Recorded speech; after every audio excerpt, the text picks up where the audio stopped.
Hello. Hello, Facebook world. I am Dr. Patty Ann Ford, and I try to hop on here once a week.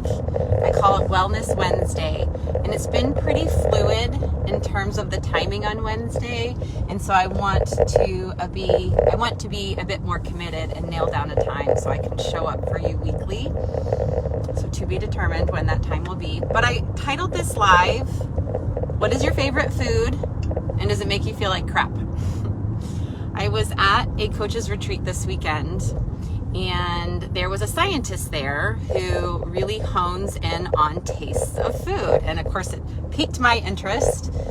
And it was fascinating because she asked us to try a certain food. So we all tried it, and she asked us to tell us what we tasted.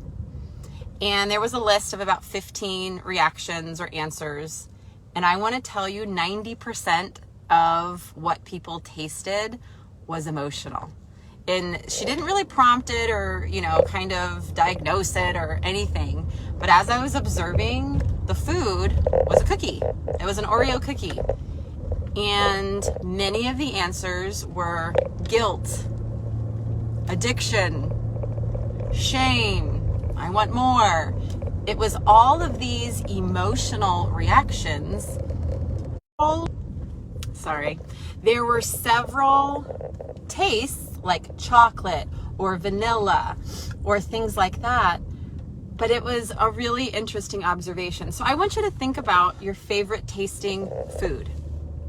What is your favorite tasting food? And if it's nachos, say nachos. If it's, I don't know, Del Taco, say Del Taco.